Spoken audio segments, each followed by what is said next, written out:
ನಮ್ಮೂರು ಗುಡ್ಡಗಾರು, ರಸ್ತೆ ಇಲ್ಲ, ಕಾರ್ ಯಾವುದು ಬರಲ್ಲ. ಹೆಣ್ಮಕ್ಳು ಹೆರಿಗೆ ನೋವು ಬಂದರೆ ಆಸ್ಪತ್ರೆಗೆ ತಲುಪೋದೇ ಕಷ್ಟ.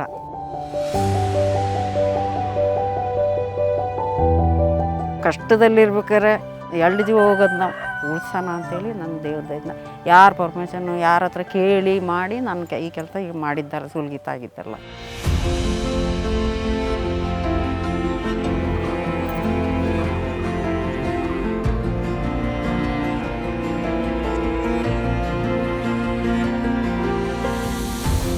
ಹನ್ನೆರಡು ವರ್ಷಕ್ಕೆ ನಾನು ಈ ಕೆಲಸ ಕಲ್ತಿದ್ದು. ಇವತ್ತಿಗೆ 200 ಹೆಚ್ಚು ಮಕ್ಕಳಿಗೆ ಜನ್ಮ ಕೊಡಿಸಿದ್ದೀನಿ.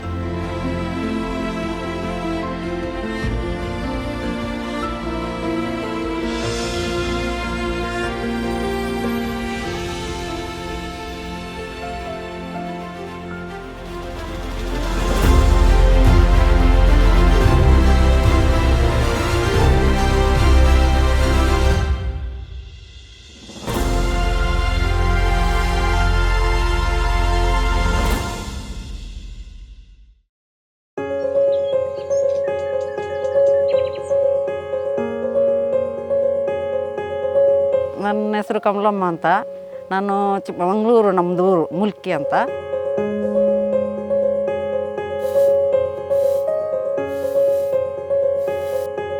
ಅಂದರೆ ಈಗ ಕಾಫಿ ತೋಟದಲ್ಲಿ ಕಾಫಿ ಎಸ್ಟೇಟ್ ಕೂಲಿ ಮಾಡ್ತಾ ಇದ್ದೀನಿ.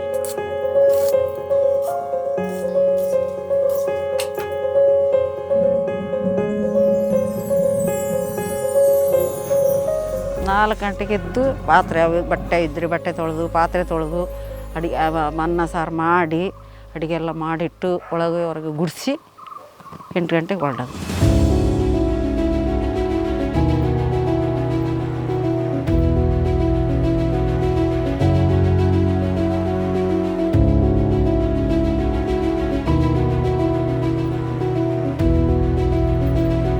ಈಗ ಕಾಫಿ ಇದೆ, ಕಾಫಿ ಕುಯ್ತೀವಿ. ಮೆಣಸಿದೆ, ಮೆಣಸು ಇರ್ತೀವಿ, ಎರಕಕ್ಕೆ ಬಿಡ್ತಾರೆ. ಕುಯ್ಯೋಕ್ಕೂ ಬಿಡ್ತಾರೆ, ಅದು ಬಿದ್ದವನ್ನ ಆರ್ಸಕ್ಕೆ ಬಿಡ್ತಾರೆ.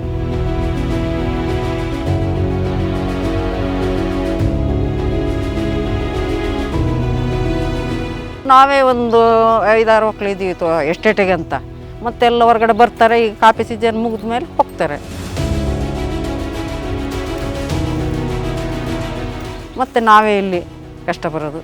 ಅವರೇ ಒಂದು 4 ದಿವಸ ಕಾಫಿ ಕುಯ್ದ್ರು ಹೋದರು. ನಾವಿಲ್ಲಿ ಇರೋದು ನಾವೇ ಪರ್ಮನೆಂಟ್ ಆಗಿ. ಈ ಲೈನಲ್ಲಿ ನಾವು 3 ಮಕ್ಕಳು ಈ ಎಸ್ಟೇಟಲ್ಲಿ ಇರೋದು. ರಾತ್ರಿ ಹೊತ್ತು ಏನಾರು ಆಯಿತು ಅಂದರೆ ಹೊತ್ಕೊಂಡು ಹೋಗ್ಬೇಕು. ಗರ್ಭಿಣಿಯರಿದ್ದರು ಅಂದರೆ ಅವರಿಗೆ ಡೆಲಿವರಿಗೆ ಏನಾದ್ರು ಎಮರ್ಜೆನ್ಸಿ ಅಂದರೆ ಒಂದು ವೆಹಿಕಲ್ ಇಲ್ಲ, ಹೊತ್ಕೊಂಡು ಹೋಗ್ಬೇಕು. ಇಲ್ಲಿ ಮೂಡಿಗೆರೆ, ಬನ್ಕಾಲ್, ಚಿಕ್ಕಮಗಳೂರು ಇಲ್ಲೆಲ್ಲಿದೆ ಹತ್ತಿರದಲ್ಲಿ. ಇಲ್ಲಿ ನಮ್ಮೂರಲ್ಲಿ ಡಾಕ್ಟ್ರೇ ಇಲ್ಲ. ಅಂಥ ಪರಿಸ್ಥಿತಿಲಿ ಇಲ್ಲಿ ಮೇಲ್ಗಡೆ ಅವ್ರ ಮನೆಗಾದ್ರು ಫಸ್ಟಿಂದು ಅವರು ಈ ಗಣಸು ಬಂದು ನನ್ನ ಕರೀತು. ನನ್ನ ಯಾಕೆ ನನಗೆ ಗೊತ್ತಿಲ್ಲ, ಬಾ ನೋಡು ಅಂದರು. ಹಿಂಗೆ ಹೋದೆ ಮೇಡಮ್ ಫಸ್ಟಿಂದು. ಆಮೇಲೆ ಏನು ಮಾಡಿದೆ, ಹೋಗಿ ಮಾಡಿದೆ. ಆಯಿತು ಆಗಿ ಬಂದು ಅವಾಗ ಅಂಡೆ ಗಿಂಡೆ ಏನಿರಲಿಲ್ಲ. ಜಮೇಶನ್ದು ಡಬ್ಬ ಇದೆಯಲ್ಲ ಅದು ಎಸ್ಟೇಟಲ್ಲಿ ಕೇಳಕ್ಕೆ ಬಂದರು ಅವ್ರ ಗಂಡ. ಬಂದ್ಬೇಕಾದ್ರೆ ಡೀಲರ್ ಆಯಿತಾ? ಆಯಿತು. ಎಂತ ಮಗು ಎಲ್ಲಿ? ಮನೇಲಿ.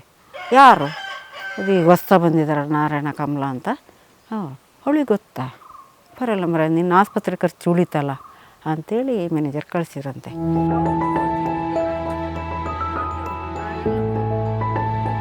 ಆಮೇಲೆ ಬಂದು ನನ್ನ ಕರೆದ್ರು. ನಿನಗೆ ಗೊತ್ತಾ? ನಾನು ನೋಡಿದ್ದೀನಿ. ಗೊತ್ತು ಸ್ವಾಮಿ ಅಂದೆ. ಒಳ್ಳೆ ಜೀವ ಉಳಿಸಿದಲ್ಲ ಅಂತಂದರು. ಹಂಗೆ ಅವ್ರ ಮನೇಲಿ 5 ಮಾಡಿದ್ದೀನಿ. ನಾನು ಸೂಲ್ಗೀತೆ ಆಗಬೇಕು ಅಂತೇಳಿ ಮಾಡಿದ್ದಲ್ಲ. ಒಂದು ನಾವು ಕಷ್ಟದಲ್ಲಿರ್ಬೇಕಾದ್ರೆ 1 ಜೀವ ಹೋಗೋದು 2 ಜೀವ ಹೋಗೋದನ್ನ ಉಳ್ಸೋಣ ಅಂತೇಳಿ ನನ್ನ ದೇವ್ರದೈದನ್ನ ಯಾರ ಪರ್ಮಿಷನ್ನು ಯಾರ ಹತ್ರ ಕೇಳಿ ಮಾಡಿ ನನ್ನ ಈ ಕೆಲಸ ಈಗ ಮಾಡಿದ್ದಾರೆ, ಸೂಲ್ಗೀತ ಆಗಿದ್ದಲ್ಲ. ಅಂದರೆ ನಮ್ಮ ತಂದೆ ನಮ್ಮ ತಾಯಿನ ಮಾಡೋ ಹೊತ್ತಿಗೆ ನಾನು ಅದನ್ನು ನೋಡಿ 12 ವರ್ಷಕ್ಕೆ ನಾನು ಈ ಕೆಲಸ ಕಲ್ತಿದ್ದು. ಅದು ನಮ್ಮ ತಾಯಿನೇ ಫಸ್ಟು ಡೆಲಿವರಿ ಮಾಡಿತ್ತು. ಅದ್ರ ಮೇಲೆ ನಾನು ಅದು ಮಾಡಿ ಬಿಟ್ಟಿದ್ದೆ.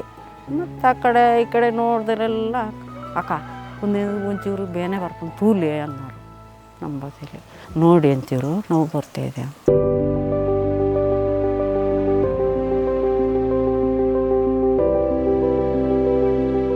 ನಾನು ಹೋಗಿ ನೋಡಿದ್ದಕ್ಕೆ ನಂಗೆ ನಾನು ನಮ್ಮ ಅಮ್ಮನ ಮಾಡಿದ್ನಲ್ಲ ನೋಡೋಣ ಅಂಥೇಳಿ ಈ ಒಬ್ಬರನ್ನ ನೋಡಿ ನಾನು ಇದನ್ನು ಕಲಿತೆ.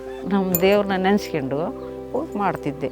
ಆವಾಗ ಮತ್ತೆ ಹೇಳೋರು ಏನಾಗುತ್ತಾ ಏನಂತ ಮತ್ತೆ ಜಿಬ್ ಅನ್ನೋದು. ಹಂಗಾದ್ರೂ ನಾನು ಏನು ಮಾಡ್ತಿದ್ದೆ, ದೇವ್ರ ಹೀರೇ ಕಾಪಾಡೋದು ಅಂಥೇಳಿ ನಮ್ಮ ತಾಯಿ ದೇವ್ರನ್ನ ನೆನೆಸ್ಕೊಂಡು ನಾನು ಹೋಗಿ ಅವ್ರನ್ನ ಮುಟ್ತಿದ್ದೆ. ನಾವು ಸ್ಟಾರ್ಟ್ ಆದಾಗ ಕಷಾಯ ಕೊಡ್ತೀವಿ, ಅದನ್ನು ಬೇರನ್ನ ತರ್ತೀವಿ. ರಾತ್ರಿ ಆದ್ರೂ ರಾತ್ರಿ ನಾವು ಸ್ಟಾರ್ಟ್ ಆದ್ರೂ ಅದು ಎಲ್ಲಿದೆ ಮರ ಇದ್ದರೆ ಅದನ್ನು ಕಿತ್ತು 3 ಕಡೆದು ಈ ಥರ, ಈ ಕಡೆದೊಂದು ಆ ಕಡೆದೊಂದು ಈ ಕಡೆದೊಂದು 3 ಬೇರು ಕೀಳ್ತೀವಿ.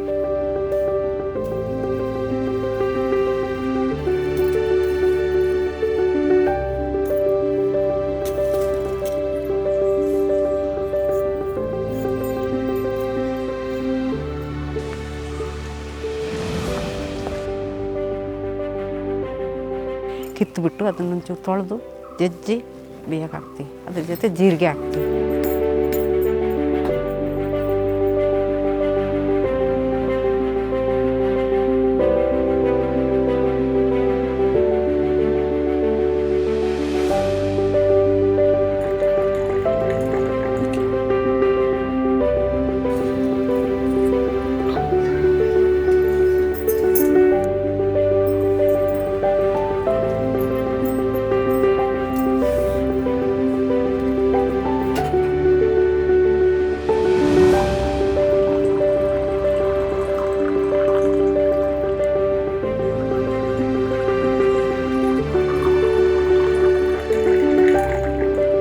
ಅದು ಚೆನ್ನಾಗಿ ಬೆಂದಿಟ್ಟು ಕೊಡ್ತೀವಿ ಗರ್ಭಿಣಿಗೆ.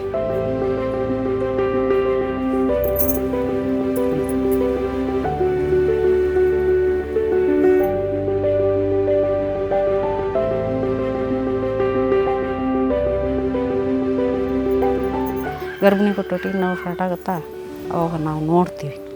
ನೋಡಿಬಿಟ್ಟು ಎಲ್ಲಿ ಮಗ ಕೆಳಗೆ ಇದು ಆಗಿದೆ, ಡೆಲಿವರಿ ಟೈಮ್ ಆಗಿದೆ ಅಂಥೇಳಿ ಮಗನ ನೋಡ್ತೀವಿ. ನೋಡಿಬಿಟ್ಟು ಆಮೇಲೆ ಎಣ್ಣೆ ಹಚ್ಚಿತೀವಿ. ಮಗ ತಲೆ ಇದು ಕೊಡ್ತು ಅಂದರೆ ಇಲ್ಲ ಆಯಿತು. ನಾನು ದುಡ್ಡು ಅಂತ ಇಸ್ಕೊಂಡಿಲ್ಲ. ಮತ್ತು ಅವ್ರು ಏನು ಮಾಡ್ತಾರೆ, ಎಲ್ಲ ಆದಮೇಲೆ ನಾನು ಒಕ್ಳ ಹೋಯ್ತೀನ, ಒಕ್ಳಕ್ಕೆ ಹೋಯ್ದ್ಮೇಲೆ ನಾವು 3 ದಿವಸ ಹೊರಗಡೆ ಹೋಗಲ್ಲ, ಅವ್ರ ಮನೇಲಿ ಉಳಿತೀನಿ. ಅಲ್ಲಿ ಉಳಿದು 3 ದಿವಸ ಮೇಲೆ ಮನೆಗೆ ಬರ್ತೀನಿ. ಸಣ್ಣಗೆ ನಾವು ಊಟ ಎಲ್ಲ ಅವ್ರ ಮನೇಲೆ ಮಾಡ್ತೀನಿ, ಮನೆಗೆ ಬರೋಲ್ಲ. ಆಮೇಲೆ ಬಂದಮೇಲೆ ಅವರು 16 ದಿವಸಕ್ಕೆ ಮಗ ತೊಟ್ಲಿಗೆ ಹಾಕೋ ದಿವಸ ಕರೀತಾರೆ. ಕರೆದಾಗ ಒಂದು ಸೀರೆ 150 ದುಡ್ಡು ಇಟ್ಟು ಕೊಡ್ತಾರೆ. ನನಗೆ ಗೊತ್ತಿದ್ದ ಹಿಂಗೆ ಮಾಡಿದ್ದು ಯಾವುದು ಏನು ಒಂದು ದತ್ತಾಗಿಲ್ಲ, ಬಾಣ್ತಿನೂ ದತ್ತಾಗಿಲ್ಲ, ಮಗನೂ ದತ್ತಾಗಿಲ್ಲ. ಆಗಿನವರು ನಾವಾಗಿದ್ದೇ ಪುಣ್ಯ. ಈಗ ಗರ್ಭಿಣಿಯರಾದರೆ ಆಸ್ಪತ್ರೆಗೆ ಅಷ್ಟು ಖರ್ಚು ಮಾಡಬೇಕು, ಇಷ್ಟು ಖರ್ಚು ಮಾಡಬೇಕು ಅಂತ. ಹೌದು, ಮುಂಚೆಲ್ಲ ಆ ಥರ ಇತ್ತ, ಬರೀ 150ರಲ್ಲಿ ಮುಗ್ದೋಗ್ತಿತ್ತು. ಅದು ನಾವು ಕೊಟ್ಟರು ಆಯಿತು, ಕೊಡ್ದಿದ್ರು ಆಯಿತು. ಈಗ ನಾವು ಮಾಡೋಕ್ಕೆ ಹೋದ್ರೆ ಆಗುತ್ತಾ?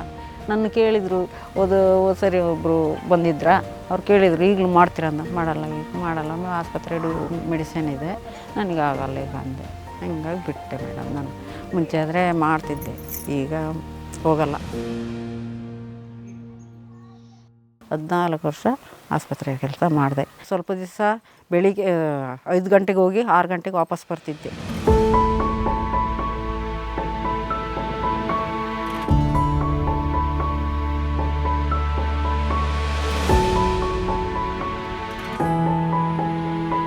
ಎಲ್ಲ ಅಲ್ಲಿ ಕ್ಲೀನ್ ಮಾಡಿ ಡಸ್ಟ್ಬಿನ್ನೆಲ್ಲ ಖಾಲಿ ಮಾಡಿ ಗುಡಿಸಿ ಮನೆಗೆ ಬರ್ತಿದ್ದೆ. ಮತ್ತೆ ನೈಟ್ ಡ್ಯೂಟಿಗೆ ಹೋದ್ಮೇಲೆ ಸಂಜೆ 6 ಗಂಟೆಗೆ ಹೋದರೆ ಬೆಳಿಗ್ಗೆ 6 ಗಂಟೆಗೆ ಎದ್ದು ಬರ್ತಿದ್ದೆ. ಅಲ್ಲಿಂದ ಬಂದು ಮತ್ತೆ ಎಸ್ಟೇಟಿಗೆ ಕೆಲಸಕ್ಕೆ ಹೋಗ್ತಿದ್ದೆ. ಡಾಕ್ಟ್ರು ಡೆಲಿವರಿ ಕೇಸ್ ಇದ್ದರೆ ಬೆಳಿಗ್ಗೆ ತನಕ ಅಲ್ಲೇ ಇರ್ತಿತ್ತು.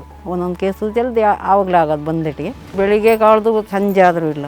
3 ಜನ 4 ಜನ ಸಿಸ್ಟ್ರುಗಳಿಬ್ಬರು, ನಾನು, ಡಾಕ್ಟ್ರು ಸಂಜೆ ತನಕ ಬಿಸಿಲಲ್ಲಿ ನಿಂತು ಸಾಕಾಗಿ ಹೋಗೋದು ಒಂದೊಂದು ದಿವಸ ಅಂಥ ಕೇಸ್ ಬರೋವು. ಮುಂಚೆ ಸಂಬಳ ಕೊಡ್ತಿದ್ರು ಆಸ್ಪತ್ರೆದು, ಅದೇ 1,000 ಕೊಡ್ತಿದ್ರು ತಿಂಗಳಿಗೆ. ಅದಕ್ಕೆ ನಾನು ಮತ್ತೆ ನಿಲ್ಲಿ ಅಂದರು ನೈಟಿಗೆ. ನಾನು ಇರಲ್ಲ ಸರ್, ಸಿಸ್ಟರ್ ನಿಲ್ಲಲ್ಲ. ಯಾಕೆಂದರೆ 1,000ಕ್ಕೆ 1 ತಿಂಗಳಿಗೆ ಯಾರು ಮಾಡ್ತಾರೆ ಮೇಡಮ್? ಬರೀ ನೈಟ್ ಡ್ಯೂಟಿ ಅಂದರೆ ಮಲ್ಗೋದು ಎದ್ದು ಬರೋದಲ್ಲ. ರಾತ್ರಿ ಎಲ್ಲ ಪೇಷಂಟ್ ಬಂದರೆ ಹೇಳಬೇಕು, ಮತ್ತು ಜಸ್ಬಿನ್ ಖಾಲಿ ಮಾಡಬೇಕು, ಇಡೀ ವಾರ್ಡ್ ಗುಡಿಸ್ಬೇಕು. ಯಾರು ಡೀಲರ್ ಕೇಸ್ ಬಂದರೆ ನಿದ್ದೆ ಇಲ್ದಂಗೆ ಇರಬೇಕು. ಅದಕ್ಕೆ 1,000ಕ್ಕೆ ಯಾರು ಬರ್ತಾರೆ ಮಿಸ್ ಮೇಡಮ್ ಅವ್ರ ಮಾತ್ರ ಮಾಡಿಸಿ ಸಿಟ್ಟೆ, ನಂಗೆ ಆಗಲ್ಲ ಅಂದೆ. ಹಂಗೆ ಬಿಟ್ಟಿದ್ದು ನಾನು. ಎಲ್ಲ ನೋಡಿ ನನ್ನ ಗ್ರಾಮ ಪಂಚಾಯತಿಗೆ ಸದಸ್ಯರಾಗಿ ಮಾಡಿ. ನಿಡುವಳೆ ಪಂಚಾಯತಿಗೆ ನಮ್ಮದು ಗ್ರಾಮ ಇದೆಲ್ಲ, ಎಲ್ಲಿ ಹೋಗಿ ಅವ್ರು ಮೀಟಿಂಗ್ ಕರೆದಾಗೆಲ್ಲ ಹೋಗಿ ಮೀಟಿಂಗ್ ಮುಗಿಸಿ ನೋಡೋಣ. ನೆಕ್ಸ್ಟು ಇದು ಎಲೆಕ್ಷನ್ ಆದಮೇಲೆ ಅವಾಗ ನೋಡೋಣ ಅಂತೀವಿ. ನನಗೆ ಸಂತೋಷ, ನನಗೆ ತೃಪ್ತಿ ಇದೆ. ಇಷ್ಟು ಮಕ್ಕಳನ್ನ ನಾನು ಈ ಕೈಲಿ ಮಾಡಿದ್ದೀನಲ್ಲ, ಅವರು ಚೆನ್ನಾಗಿರ್ಬೇಕು ಅಂತ ನಾನು